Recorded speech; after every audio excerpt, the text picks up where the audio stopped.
집집마다 장맛이 다 다릅니다. 그것처럼 집집마다 자녀 교육도 다르게 합니다. 만일 우리의 솜씨가 자녀를 키우는데 부족하다고 한다면 우리는 하나님의 솜씨를 빌릴 수 있습니다. 그래서 하늘에 속한 자녀로 키울 수 있습니다.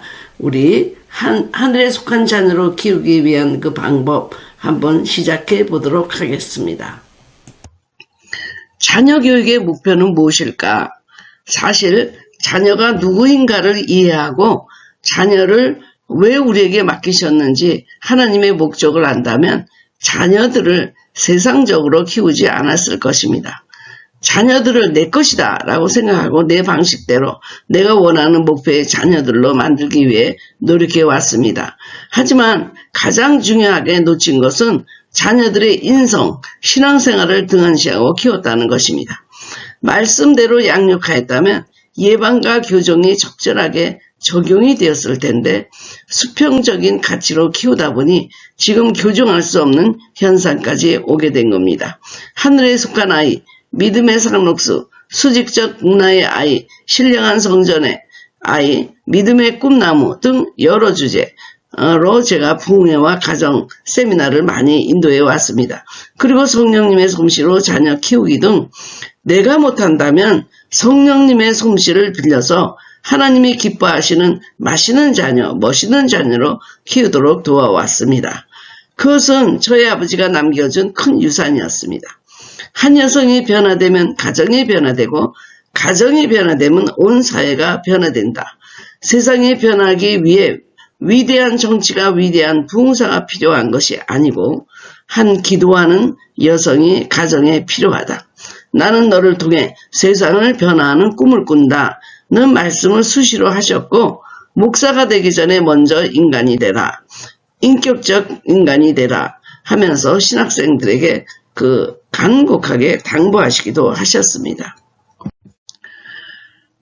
자녀들이 잘 되기 위해서 우리는 좋은 크리스찬 학교라든지 크리스찬 스쿨을 보내려고 하지만 그러나 부모로부터 아이들이 배우는 것이 99%고 2살 전에 다 모든 것을 부모로부터 배운다고 하는 것입니다. 가치관, 신뢰감, 자존감, 순종하는 것 이거 모두 2살 전에 배운다고 하는 것입니다. 왜냐하면 자녀들은 부모가 하는 말을 듣고 자라는 것이 아니고 삶을 배우고 모방하기 때문입니다. 성경의 신명기 28장에 순종하는 부모의 자녀들은 머리가 되고 꼬리가 되지 않는다. 그러니까 A학점 받는다. 그렇게 생각하는데 부모가 기도하는 모습을 보여줬으면 기도에 꼬리가 되지 않고 머리가 되고 부모가 나누는 삶을 살았으면 나누는 것에 있어서 꼬리가 되지 않고 부모가 된다는 것입니다. 그러니까 모든 것은 부모로부터 배우게 되는 것이죠. 부모는 자녀들이 하나님을 이해하는 창입니다. 잔인한 부모는 잔인한 하나님을 체험하게 되고 무관심한 부모는 아이들에게 무관심한 하나님을 가르쳐주고 유약한 아버지는 유약한 하나님을 가르쳐주게 된다는 것입니다. 그래서 부모는 중요한 타자잖아요. 자기가 태어나서 처음으로 모든 것을 보고 배우는 모습의 타자들 아닙니까? 중요한 타자들. 그래서 지금 자녀들의 모습이 왜 이럴까? 여러분 그렇게 생각하지 마시기 바랍니다. 자기가 보여준 삶을 그대로 재현하고 있을 뿐입니다. 부모들이 보여주고 살아온 모든 삶을 지금 자녀들도 다 같이 똑같이 재현하고 있는 것입니다. 여기서 신뢰감, 자존감, 친밀감 이런 여러 가지 8가지의 기초석을 이렇게 기독교화했는데 이것은 바로 성막에서의 단계인 것입니다.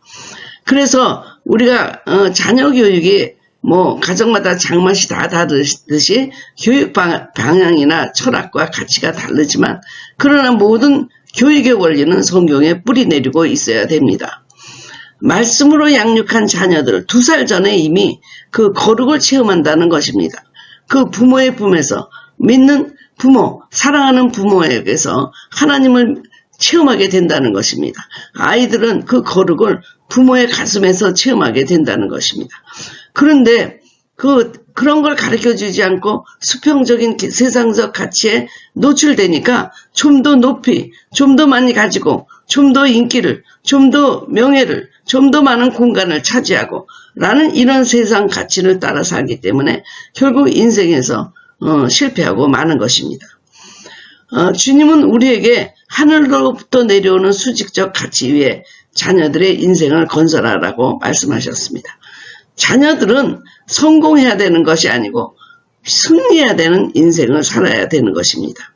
그래서 히브리 민족들은 수직적인 그 가치를 매일매일 자녀들을 부모의 품에 안겨서 가르쳐주고 매일매일 아론의 축복 기도를 해준다는 것 아닙니까? 그래서 지금 세상을 지배하는 그 많은 지도자들이 히브리 민족에서 나왔다는 것을 우리가 기억해야 됩니다.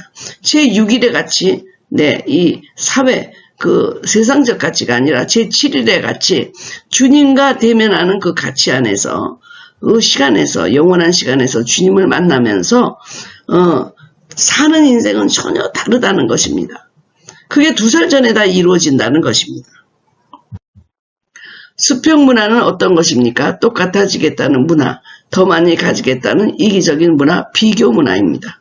최첨단 과학 만능주의 문화입니다. 물질 만능주의 문화입니다. 인기 만능주의 문화입니다. 하나님 없는 문화입니다. 비인간화, 상품화, 인간을 상품화하는 문화입니다. 국제적 경쟁 문화입니다. 향락 문화, 퇴폐 문화입니다. 불순종의 문화입니다. 그러나 수직 문화는 어떤 것입니까? 하나님의 뿌리 내린 문화고 흔들리지 않고 하나님을 바라보고 위를 바라보고 살고 그래서 효도하게 됩니다.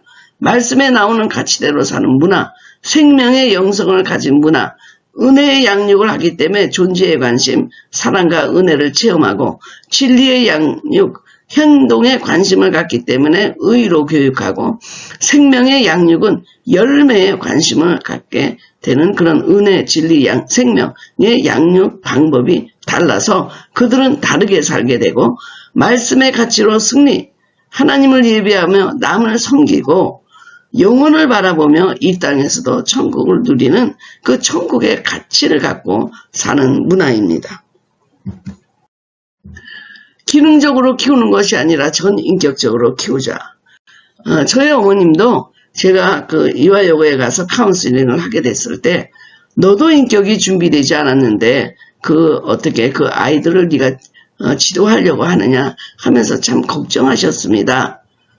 왜냐하면 나도 인격이 지금 아직 준비가 되지 않았는데 그 맑은 영성의 아이들에게 어떤 영향을 끼칠지 걱정이 된다. 저희 아버님은 인격이 먼저 준비되라 하면서 강아지에게도 경격이 있는데 사람이 인격이 있어야 되지 않냐 이런 말씀을 하셨거든요. 근데 자녀들을 우리는 기능적으로만 키우고 인격과 신앙을 안 주니까 신앙 인격을 해주지 않으니까 다르게 자랍니다. 그러나 믿음의 상록수는 푸르게 다르게 누리며 정복하며 다스리며 살 수 있는 영성으로 자라는 양육에 초점을 두게 되는 것입니다. 필자의 책 성령의 은사로 신랑한 집 세우기를 참고하면 더 많은 도움을 얻을 수 있습니다. 이 책은 성령의 은사로 신랑한 집 세우기를 아이들을 위해서 기독교 교육화한 작은 성령의 은사로 신랑한 집 세우기라고 저는 생각합니다. 자녀들이 거룩한 하나님의 성전으로 세워져 나갈 수 있도록 기독교 교육적으로 접근한 책이며 많은 신앙적 지혜와 그리고 또 기독교 교육적인 그 자료들이 들어가 있습니다. 나는 이런 원리로 자녀들을 키워왔고 부족하나마 현재 열매를 보고 있습니다. 하나님의 사람이 되는 것을 최고의 가치로 보았고 그러기 위해서 내가 그 롤모델이 되도록 해야 되겠다라고 사는 것에 참 조심스럽게 살았습니다. 아이들이 보고 배우기 때문에.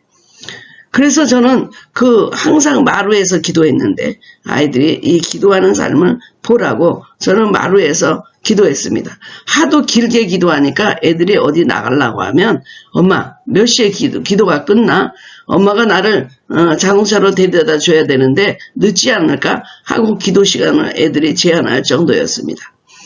그래서 우리 아이가 딸이 UCLA를 들어갔는데 그때 UCLA에 들어가서 자기가 매일매일 큐티하면서 자기가 제일 먼저 기억하는 엄마는 하나님을 바라보는 사람, 기도하는 엄마였다. 그래서 나도 하나님을 바라보게 되었다. Look up God. 지금 매일매일 하나님을 바라보는 삶을 살고 있다고 그렇게 큐티를 적어 보낸 적이 있었습니다.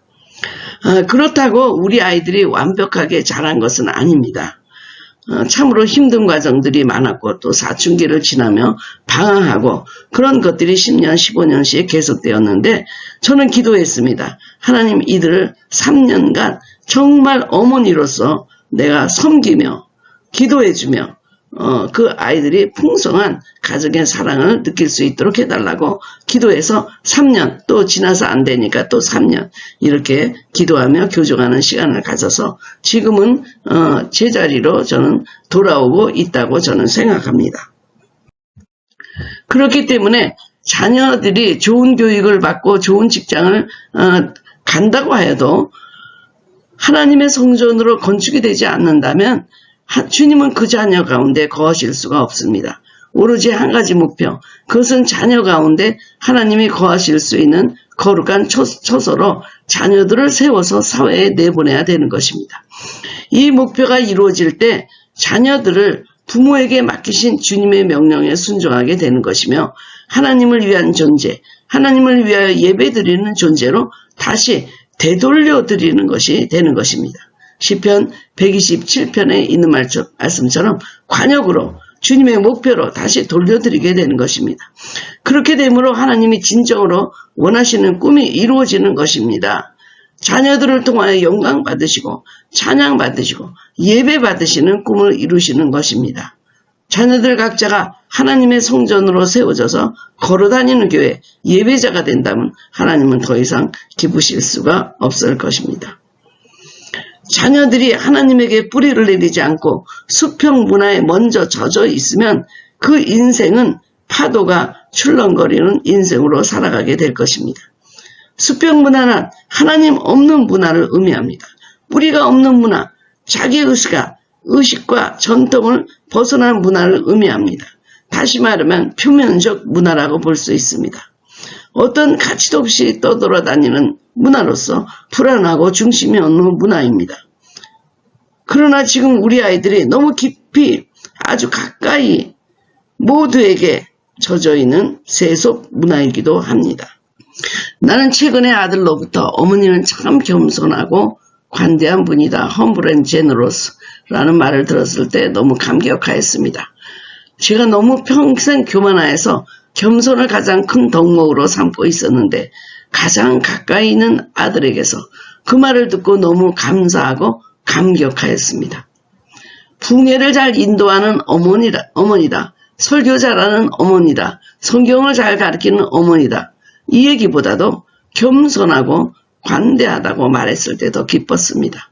왜냐하면 그 아들도 겸손하고 관대한 삶을 배울 것이기 때문입니다. 겸손하고 관대한 삶이 어떤 것인가를 모델로 삼을 수 있을 것이기 때문입니다. 저는 항상 자녀들에게 이런 말을 했습니다. 엄마가 원하는 것은 딱 두 가지다. 하나님을 사랑하고 이웃에게 나누어주며 살아라. 내가 나중에 유언을 못하고 죽어도 너희들이 이 말을 기억하고 실천하면 나는 기쁠 것이다. 이것은 하나님을 사랑하고 이웃을 사랑하는 황금률을 말하는 것입니다. 그리고 더하여 나는 평생 약속을 잘 지키는 사람으로 살아오려고 노력하였습니다. 왜냐하면 하나님은 약속을 성실하게 지키시고 성취하시는 분이기 때문입니다. 내가 약속을 안 지키는 사람이라면 다른 사람들도 하나님을 얼마나 우습게 생각할까? 내가 행하는 것이 하나님이 원하는 삶이 아니라면 목사되어 가르친다는 것이 정말 부끄러운 일이 아니겠습니까?